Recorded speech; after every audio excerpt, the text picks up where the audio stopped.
রাসূল সাল্লাল্লাহু আলাইহি সাল্লাম বলেন, তোমার বিবি যে নেককার বুঝবা কেমনে? 4 গুণ দেখলে বুঝবা তোমার বিবি নেককার। কয় গুণ?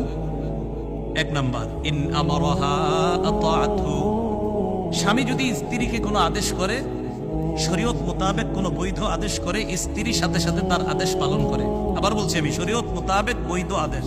আপনি বললেন ইউটিউবে নাটকটা ছাড়ো, এটা কি বৈধ? এটা বৈধ শরীয়ত মোতাবেক হুকুম, এটা যদি পালন করে 1 নম্বর। 2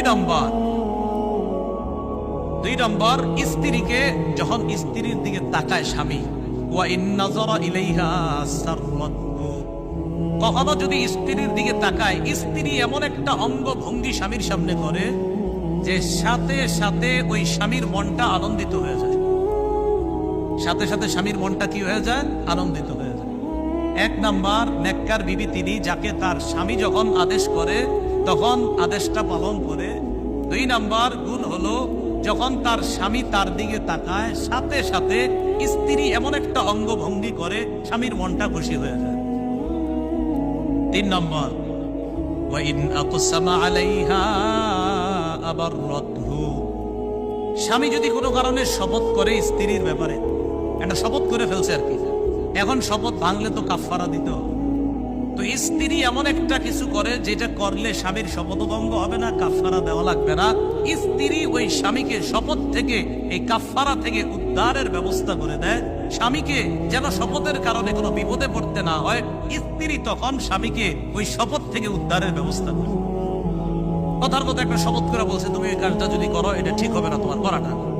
তো স্ত্রী বললো, আমার স্বামী আমার শপথ করে কথাটা বলবো, এখন আমি যদি এই কাজটা করি তাহলে আমার স্বামী কাফারা দিতে হবে। ঠিক আছে, আমি এটা কখনো করলাম না। তো স্ত্রী যদি এটা আর কখনো না করে, স্বামীর আর কাফারা সমভঙ্গ হলো না। রাসূলুল্লাহ সাল্লাল্লাহু আলাইহি সাল্লাম বলেন, নেককার বিবি 1 নাম্বার, তাকে হুকুম করলে হুকুম পালন করে। 2 নাম্বার, স্ত্রী তার দিকে যখন তার স্বামী তাকায় সাথে সাথে মনটা খুশি হয়ে যায়, উৎফুল্ল হয়ে যায়। 3 নাম্বার, যখন কোনো কসম করে এই কসম থেকে উদ্ধারের ব্যবস্থা করে দেয়। 4 নাম্বার, ওয়া ইন গাবা আনহা নাসাহাতহু ফি নাফসিহা ওয়া মালিহি, স্বামী যদি কোনো কারণে অনুপস্থিত থাকে, 3 দিনের জামাতে গেছে, 10 দিনের জামাতে বের হয়েছে, 40 দিনের চিল্লায় গেছে, 4 মাসের জামাতে বের হয়েছে, অথবা প্রবাসে গেছে কোনো কারণে, এই স্বামীর অনুপস্থিতিতে স্ত্রী তার নিজেকেও হেফাজত করে, স্বামীর সম্পদগুলার স্ত্রী হেফাজত করে। রাসূল বলেন, এই 4 গুণ যখন পাওয়া যাবে, বুঝবা তুমি একজন নেককার দিনদার স্ত্রী পেয়ে গেছো। আল্লাহ আমাদেরকে যে কথাগুলা বললাম বুঝার তৌফিক দান করেন। যাদের বিবি আছে তাদেরকে আল্লাহ দিনদার বানায়া দেন, যাদের বিবি নাই তাদেরকে দিনদার বিবির ব্যবস্থা